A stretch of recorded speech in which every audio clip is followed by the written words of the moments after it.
What is going on, Full Heel Podcast? Let me try this again. My mic was fucking with me. I dropped my mic. I don't know what the hell was going on. Just fucked me up. So, starting over real quick. I'm going to get a quick one in, maybe half an hour one. I'll see when Jeff hits me up, and then I'll probably get off of here. So, I'll do a half an hour. I'm going to go over UFC. This past weekend was UFC in Germany, Hamburg, Germany. Shogun versus Smith. And then I'm going to go over Raw. This past Monday was July 23rd, 2018. That was the Raw. So if you guys want to follow along and check me out. I don't know why I just said that, but yeah. That's the date. For anyone following along with Raw and shit like that. Because I am going to go over results, and I am going to go over my reviews and my thoughts of what I thought of this past weekend's card and yesterday's Raw announcement and the matches they had. So let's get to it. Mauricio Shogun Hua took out Anthony Smith in a UFC Fight Night, Hamburg, Germany. This was a quick one. It was 3:35 of the first round. It got performance of the night. We had Shogun coming out in typical Shogun style, coming in, bobbing his head a little bit, using his hand to measure the distance to land his right, kind of a little hunched over a little bit. He didn't throw too many kicks. I don't think he threw any kicks at all. Actually, he came in heavy with punches. Anthony Smith was not having that. Anthony Smith was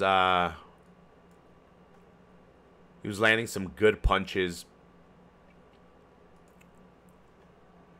moving back and coming forward on Shogun. So whenever Shogun came in trying to land punches, Anthony Smith would just move backward and try to counter. Hua wouldn't really establish a distance after rushing in with his typical style. He wouldn't establish a distance, and Smith was able to land some punches while Mauricio shelled up. So after a couple of exchanges, Smith was, I think, looking for his spot to land something to hurt Hua with, and the teep is what kind of fucked up Hua. He landed a teep right down the middle, dazed Hua, and then he tasted the blood in the water, and he came forward and just started picking his spots. As Shogun was shelled up, moving back, Anthony was looking for his 1 and 2s, looking for his hooks to slip in. And a lot of those were able to land. Not at 100% because Shogun was trying to defend. But he was moving backwards and letting some of those were getting in, hurting him. He got pressed against the cage. And while against the cage, Anthony landed a devastating elbow that cut Hua. I think it landed on the temple and, it grazed across the forehead. Got a little bit of a cut on Hua. Dropped him. Well, the elbow put him out. You could see he was clearly knocked out. And then he landed another 1-2 to finish off Hua. And, yeah, it was not good for Hua. A legend. It's hard to see a legend go out like that, but, this is a sport of MMA. This is a sport of fighting. There's no mercy. There is mercy to a certain extent, but you're not going to turn down opponents, especially a name like Shogun Hua that was on a winning streak, that was thought that he could have won this fight. People thought he had a better chance of winning this fight against Anthony Smith. Anthony Smith moving up from 185 to 205. He took out Rashad with a knee, knocked him out in devastating style first round. He did that here against Hua, but it wasn't a knee. It was a teep that started it all. Landed some punches. The elbow put him out against the cage, and then the 1-2 kind of just the nails in the coffin to make the win significant.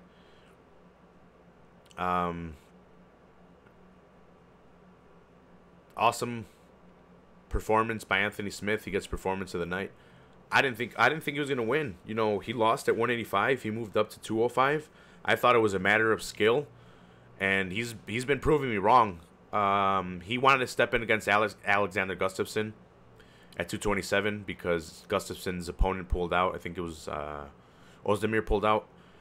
He said he was gonna step in. He said, "Well, I'll see you in 227," but I guess Alexander got forced out of the card by his doctors.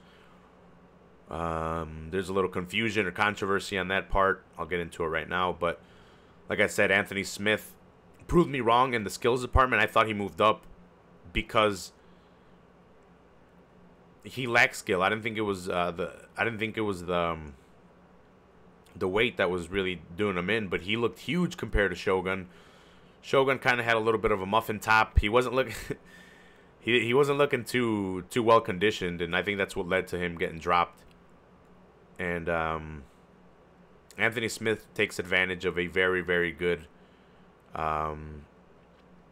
opportunity that was granted to him by being available on short notice. I think he stepped in on short notice against Rashad, and he stepped in against Hua on short notice, and that's two legends, and that throws him up there. And if Gustafsson were available, he would have jumped in too, but Gustafsson's out. So Anthony Smith probably is just gonna have to wait for another fight. But yeah, so that was the main event for that.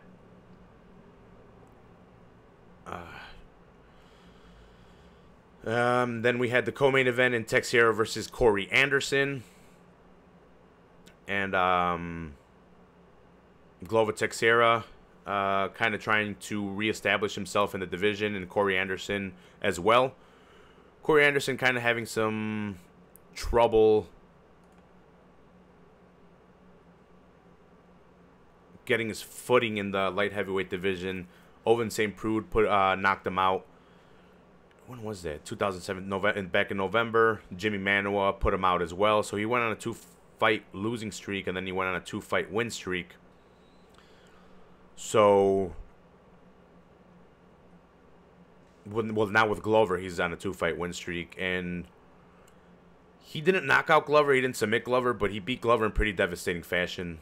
That being, he dominated Glover he took him down, he held him down, beat him up on the floor. He was even beating him up in the striking. Corey Anderson doesn't have the best of striking or the most beautiful of striking, but he makes it work. And you could see his skill set has been developing. And he's been putting it to use, and he's been getting better. He's only 12-4. Not exactly sure how old he is. Let's see. Oh, he's only 28. So he's a young light heavyweight. And he's fighting tough guys, so him being able to take out Glover in this fashion is kind of impressive. We never got to see Glover really, I think, to his potential, what everyone talked about.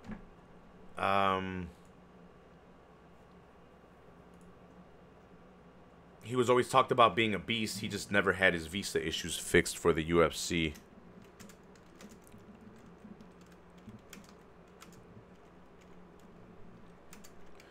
So by the time he got into the UFC, it was a lot of hype, because that's all we had heard of. We hadn't really seen him out on I guess his regional circuits out in Brazil, and then he finally got to the UFC, and he did pretty well. And we thought he was going to go a lot further, but it might be a little bit too late for him, being as he did have a lot of fights, and he is 38 years old, so he is nearing 40. He doesn't really take it to the ground anymore, and that's where we've seen him have more of his success. He's finished Glover now, but no, sorry, Glover got finished by Corey Anderson, but he beat Misha Serkinov. Serkinov being a little, young in this division, in this whole MMA thing for him. He lost to Gustafsson by a ton of uppercuts. He got knocked the hell out in the 5th round. Got beat up the whole fight. He beat Jared Cannonier. Cannonier, I think, has since dropped to 185. And then Anthony Johnson killed him. Where his tooth flew out of his face into the hemisphere, never to be seen again. But yeah, so Glover, I really like Glover. Not because he's a nice guy or anything, just because you can see that his skill set is there. It's just a matter of, was it too late? Did Glover jump into the UFC a little bit too late? And I think that's what it might have been. We've seen his ground game, and we see that he does have heavy hands, but I don't think he recovers as well from his training camps, from taking damage in them. You know, it's too much. It's too much on a fighter that old with that many miles on him. But that also leads the way for these young fighters like Corey Anderson and Anthony Smith to take over in this division. So it's good but bad. Like I said, not UFC, but MMA is a sport of no mercy. It's a fighting sport. They're gonna feed the young guys to the lions, and that's exactly what's happening here. And they're taking advantage of it. Anthony Smith and Anderson are taking advantage of it. Not advantage, but they're taking their opportunity given to them by the UFC. I think Corey Anderson might have stepped in on short notice as well. I think maybe it was Ali or Latifi, the one that dropped out against Glover. But it just goes to show you, if you stay floating around the weight at all times like a professional fighter, you can get these call-ups and you can get these opportunities. And if these fighters, these main eventers, or these guys that are willing to take the fights on short notice, or these big names that are willing to take the fights on short notice, it gives these fighters that are dedicated and that are going to stay around that weight and aren't going to blow up and, you know, are fighting at the right weight divisions. It gives them the opportunities to take advantage of these awesome opportunities presented to them. So big ups to Corey Anderson and Anthony Smith for, you know, being professional about it, sticking around in their weight division, or around their weight, and stepping in. You want to step in against Alexander. That would have been awesome, but I think it's a little bit too late. I think awesome in the fact that he's crazy enough to take these fights in such short order against these legends, and then jumping into the deep end of the light heavyweight division right away. He did not give a fuck. Anthony Smith. Sorry, back to Anthony Smith. But, yeah. Onward. Let's see. Let me close that up. The fight before that, we had Miranda versus Azatiar. Vitor Miranda was winning, in my opinion. And, damn, how did this one end? It was a decision victory. Abu just outstruck him from what I remember. Not really a super memorable performance. Nothing that really stuck in my head. So, onward. Marcin Tybura versus Stefan Struve. I might have to go back and watch that Miranda fight. But Marcin Tybura versus Stefan Struve. Tybura just came in, took down Stefan Struve, controlled him, was able to land some good strikes. But Stefan Struve, I don't know, he just was not able to really get anything going. Again, he was wrestled. Great takedowns by Marcin. Great control. And Struve has great submissions for being a long guy. He just wasn't able to do it to establish his game plan on Tybura. Tybura with the 5 takedowns, 41 significant strikes, and 87 total strikes against 33 total strikes and 31 significant strikes from Struve.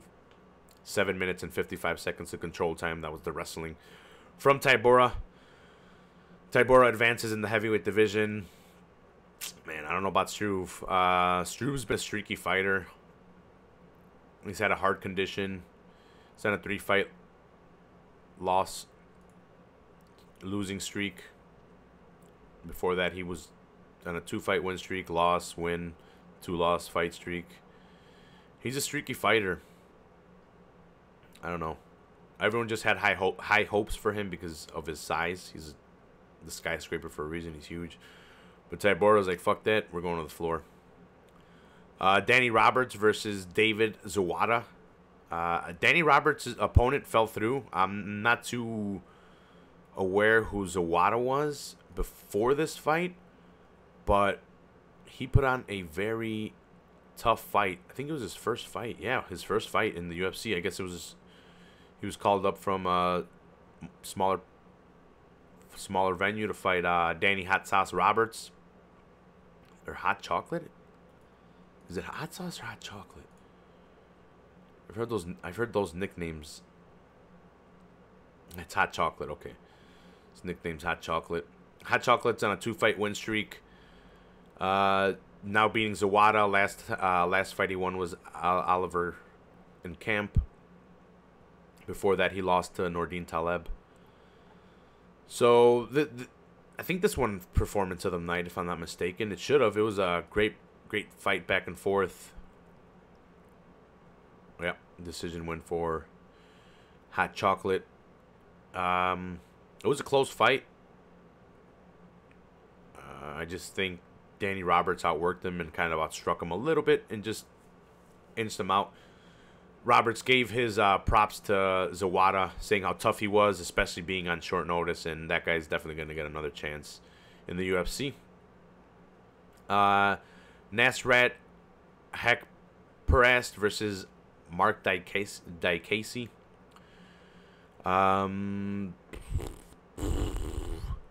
Diakase had a lot of hype behind him after winning, I think, a couple of fights in England. After that, he's kind of been streaky.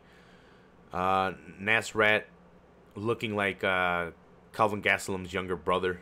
A lot fitter, though. Doesn't eat as much tacos. Or eating some of Canelo's special tacos. Who knows? Who knows what kind of tacos he's on? But he's jacked as shit. I'm not trying to accuse him or anything. I'm just, making fun of the fact that he looks like a fit. Whatchamacallem? Calvin Gastelum. If you guys don't believe me, look him up. Nasrat Haqparast. Sorry about the pronunciation. He outstruck Diakase. Diakase being the known striker in this case. The flashier of the two. He outstruck him 102-50. Significant strikes 93-50. No takedowns for either one of them landed, but Nasrat comes out very decisively with the victory. Nick Heim versus Damir Hazovic. Hazovic picks up the victory over Nick Heim in his country. Kind of sucks for him, but he just outworked him. I thought Nick Heim was going to be able to establish his ground game, but he was not able to do that. Emil Meek versus Bartosz Fabiński. I don't know too much about Fabiński, but Emil Meek is the something Valhalla or something like that. But Viking-looking dude with the big old beard. I thought Emil Meek was gonna win, but Fabiński, he was just too much, man. He took him down at will. He was able to control him 12 minutes and 59 seconds to be exact. So pretty much the whole fight. Yeah, he just controlled Emil Meek. Nothing Emil could do to get out of those positions. Too much control for him. And that was it. Let's see. Real quick. Grant versus Manny Bermudez got performance of the night in a beautiful first-round submission in the first 30 seconds. No, the first minute. But he dropped him in the first 30 seconds with a short right. Danny Grant was on his side. Bermudez jumped on him, past guard. As soon as he was on mount, he went for the triangle position in mount. As soon as that happened, Danny Grant started panicking. And he spun out of it. Leaving Bermudez in kind of like an inverted triangle. Like he was kind of on his back now, but with like an inverted triangle. At that point, Grant kind of turned again, but this time winding up in a guard position, but still stuck in the triangle position. All in all, Bermudez adjusting getting it tighter. And then in this position, when he was in his guard and he had his arm extended, he started focusing on the arm, kind of hyperextending the arm, which caused Davy Grant to kind of panic and somersault forward. And that's when Bermudez adjusted his ankle behind the knee and focused more on the triangle and put him to sleep right away. A minute into the first round, beautiful submission by Manny Bermudez in what was a decision-filled card. Hua and Smith ended quick. This one ended quick. But a lot of the other fights were decision wins, so it lasted a long time. All right. So onward. So, let's see. I need to close that out. I'm going to get into some WWE real quick. Probably for the last 9 minutes or so, and then I got to go.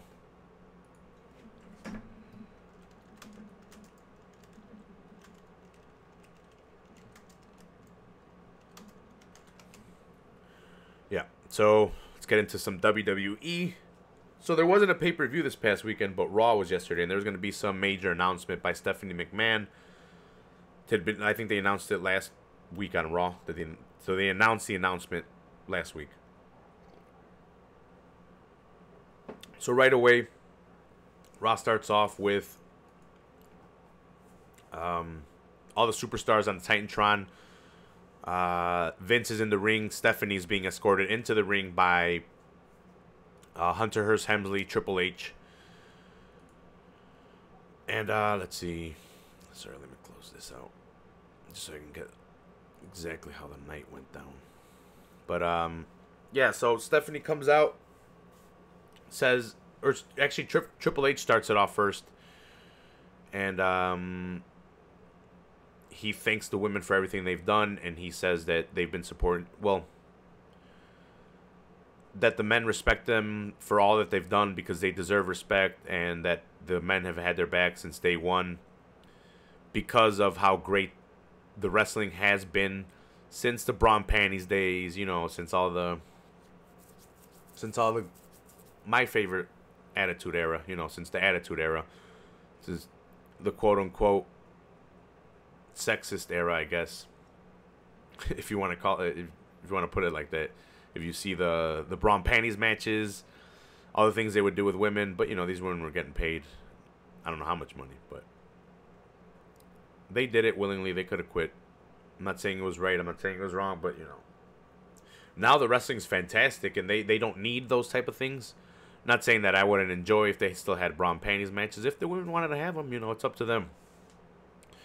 But I'm not saying I wouldn't enjoy them. But now the wrestling is very enjoyable. It's almost on par with the guys, and I would say almost just because there isn't as much top talent as the guys have.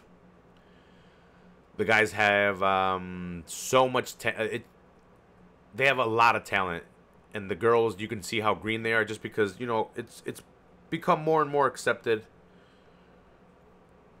that women do this, and these women have shown that they can carry main events, and they've been showing it. They can close out shows, and a lot of people tune in to them, and a lot of people want to see these matches, and they're bringing in the younger crowd of girls that like wrestling, and it's an awesome thing to see. So after that, Triple H hands off the mic to Stephanie. Stephanie announces that there's going to be a pay-per-view in October that's going to be called Evolution. And it's going to be an all-women's pay-per-view. Pretty much to make up for the Saudi Arabia one for all the women that didn't get to wrestle in the Saudi Arabia card. It's not legal for them to do any to wrestle or anything like that. So, or to show skin and stuff like that. So they didn't let. I don't know exactly what the rules are. I just know they weren't allowed to wrestle. Now they get their own pay-per-view October. I think it was 28th. So that's gonna be awesome. 50 women are gonna be on that pay-per-view. I was hoping that they were gonna announce the tag team titles. There's still time, so Hopefully they announce some kind of women's tag team titles. We'll see. And yeah, let's see. I don't know if I went over Extreme Rules on my last episode with Jesus. I don't believe I did. I think that was my last episode. So Roman Reigns and Bobby Lashley went at it on Monday to see who got the #1 contendership against Brock Lesnar, even though they had a match at Extreme Rules just to have a match. Bobby Lashley defeated Roman Reigns at Extreme Rules. Brock Lesnar has signed with the UFC, or he's going to fight in the UFC. So that means they're going to strip him. I thought it would have been a perfect opportunity to have Lashley take it off of him, build up Lashley as a strong guy, then have Roman Reigns take it off of him. Roman Reigns defeats Bobby Lashley, and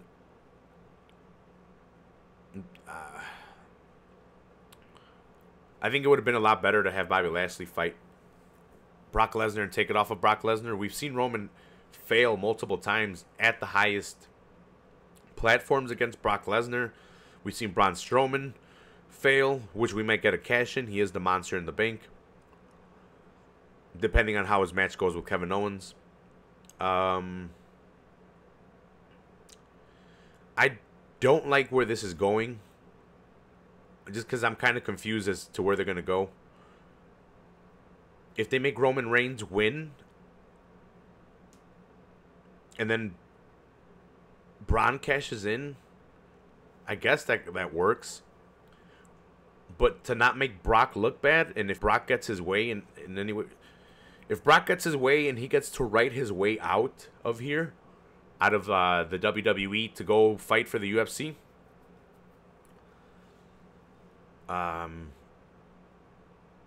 he'll probably have Braun Strowman cash in the Money in the Bank, pin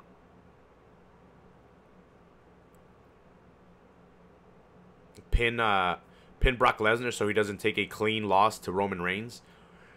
Braun Strowman is the new champion, and then you go from there. Yeah. I don't know. I don't know what's going on with that storyline. Sorry to cut it short, guys. I had a little technical issues the first 15 minutes, and I had to fix some stuff. My mic was messing with me.